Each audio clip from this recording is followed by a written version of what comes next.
From the moment she was born, being Kathleen's mother was always the most important part of my identity.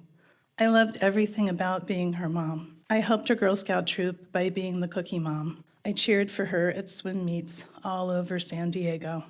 They loved her in the front office of her school. Kathleen is like cream, they said. She'll rise to the top wherever she goes. I was immensely proud to be her mother.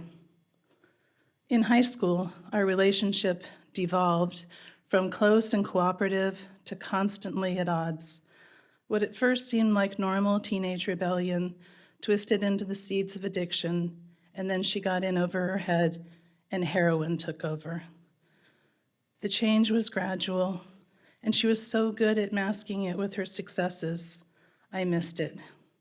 She never earned anything other than an A as a biochem major at the University of Chicago until that last quarter before she confessed to her addiction and took a leave of absence. She was so angry with me for pushing recovery that she cut me out of her life.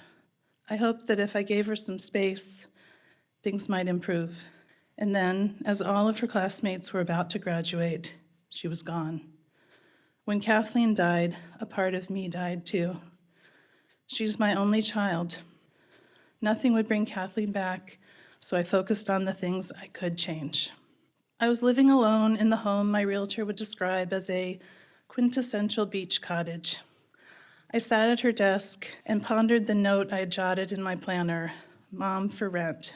I don't know if it was curiosity or desperation that made me Google those words, Mom for Rent. A few websites I definitely did not want to see came up as one search result led to another. Then I stumbled on an intriguing job description, and I knew it was exactly what I wanted to do. Before I knew it, I started my new role 3,000 miles away in Boston as the house mother at a Massachusetts Institute of Technology sorority. There, I would care for the historic home and make it a safe, comfortable place for the women who lived there.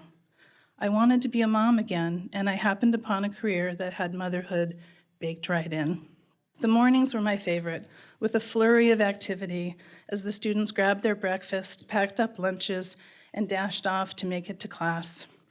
They were driven and focused on academics, just like Kathleen. I made the first pots of mediocre food service coffee while I breathed in the combination of fragrances as they came down to the kitchen, fresh from the shower. Floral scents lingered as they rushed by. While Kathleen may have scoffed at the quality of our coffee, she really liked the kind I made from freshly ground beans. She would have loved the community of supportive women I was immersed in. My room was on the first floor, and most of the time I was at my desk with the door open. My first year in the house, Sepha, who roomed in the neighboring quad, started popping her head in when she got home from campus. "How was your day?" she would cheerfully inquire. I'd give her the highlights, which could range from, well, we had a little excitement when Chef burned some bacon and the fire department showed up. Or, I helped Allie track down her missing package. It was in the mailroom the whole time. At the end of the semester, Sepha was stuck in the nearly empty house an extra night. We shared pad thai takeout. The original plan was to watch The Crown together in my cozy room, but we ended up talking most of the night about everything from young men who behaved like boys, to losing her father at a young age, to being an only child like Kathleen and like me too. Talking with Sepha about her life and all of its challenges brought back the times Kathleen and I could talk about anything. Despite living in a house full of women, I didn't see a lot of drama. I giggled when a frantic message went out before formal, imploring someone, anyone, to please share some boob tape to avert a wardrobe malfunction. Another time, a favorite resident simply needed a shoulder to cry on after her roommate announced she would not be rooming with her the next year. Their dramas seemed tame by comparison to the ones I went through with Kathleen, and I'm sure they kept plenty of their crises private. Senior Ball at MIT is a end-of-year formal event. Before leaving, everyone gathers out front for photos under the beloved cherry tree with its enormous pink blossoms. My memory goes back to that day when Kathleen and I took a break from our battles, and she let me take prom photos of her with her friends. She was so beautiful. I never could have imagined that one of those images would end up on the program for her memorial service. With delight, I watched the girls assemble and board the trolleys to whisk them away to photo ops and the dance at the Park Plaza.